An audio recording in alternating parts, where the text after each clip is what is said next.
अयोध्या से दीपिका सिंह जुड़ती हुई, दिखाइए भाई दीपिका मैम को स्क्रीन पे। अरे गुरुग्राम से दीपिका दीवान जी जुड़ी हैं पहले, सॉरी आज दो दीपिका हैं तो मैं कंफ्यूज हो गया था। दीपिका दीवान जी गुरुग्राम से जुड़ती हुई। दीपिका मैम हाय, नमस्ते ma'am, good afternoon. Deepika ma'am कितने समय से शेयर बाजार में हो आप?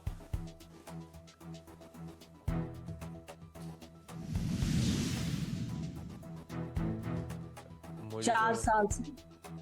अरे अभी फ्रीज हो गए थे, सॉरी आपने कहा 4 साल से।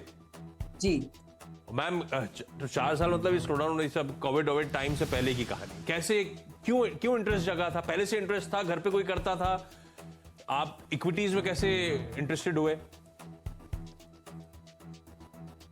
आई have been working woman all my life, तो मैं खुद इन्वेस्टमेंट्स करती थी जो तो वो दूसरों के थ्रू करती थी, क्योंकि खुद तो नौकरी करते थे तो टाइम नहीं मिलता था, तो बैंक के थ्रू या एडवाइजर्स के थ्रू करते थे। फिर एक्चुअली मेरी रिलेशनशिप मैनेजर जो थी HSBC में, उसी ने मुझे एडवाइस किया कि why don't you dabble in stocks yourself.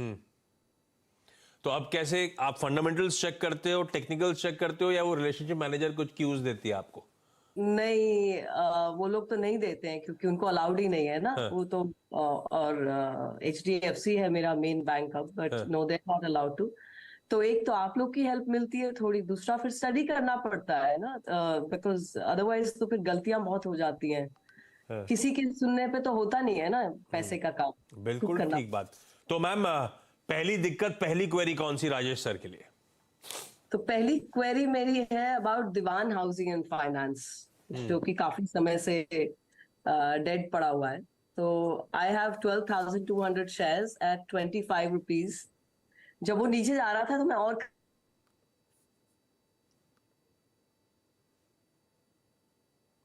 Audio चला गया। आई एम अज्यूमिंग जब दीवान हाउसिंग फाइनेंस बार बार गिर रहा था तो मैम एक्यूमुलेट कर रही थी, यही बोलते बोलते ऑडियो फ्रीज हुआ है।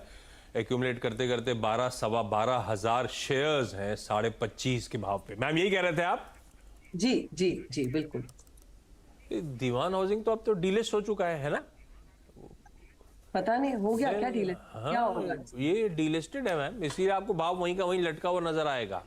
वो तो ठीक है, बट कोई खरीदेगा इसको? कभी कुछ होगा? क्या करें तो इसको तो पिरामल, अब मुझे रिकलेक्ट सही कर रहा हूं तो पिरामल कैपिटल ने मेरे ख्याल से इसको खरीदा था, उसके बाद ये डीलिस्ट हुआ। इसमें तो मेरे ख्याल से FD होल्डर्स का पैसा तक फंसा हुआ था, उनको तक सुप्रीम कोर्ट का दरवाजा खटखटाना पड़ा था। तो इक्विटी की तो वैल्यू अज्यूमिंग जीरो होगी।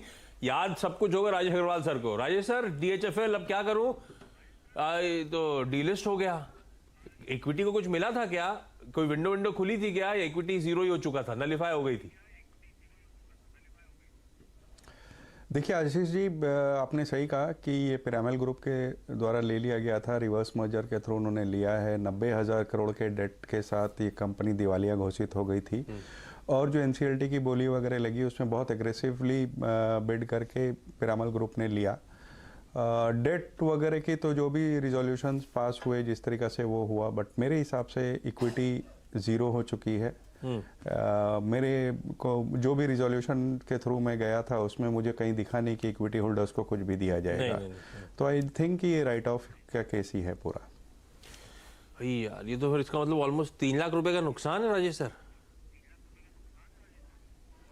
कोई उपाय नहीं है। NCLT केसेस में ऐसे इन दिनों अक्सर ऐसा देखा गया है कि कई कंपनियां की इक्विटी ज़ीरो कर दी गई है। Deepika ma'am most like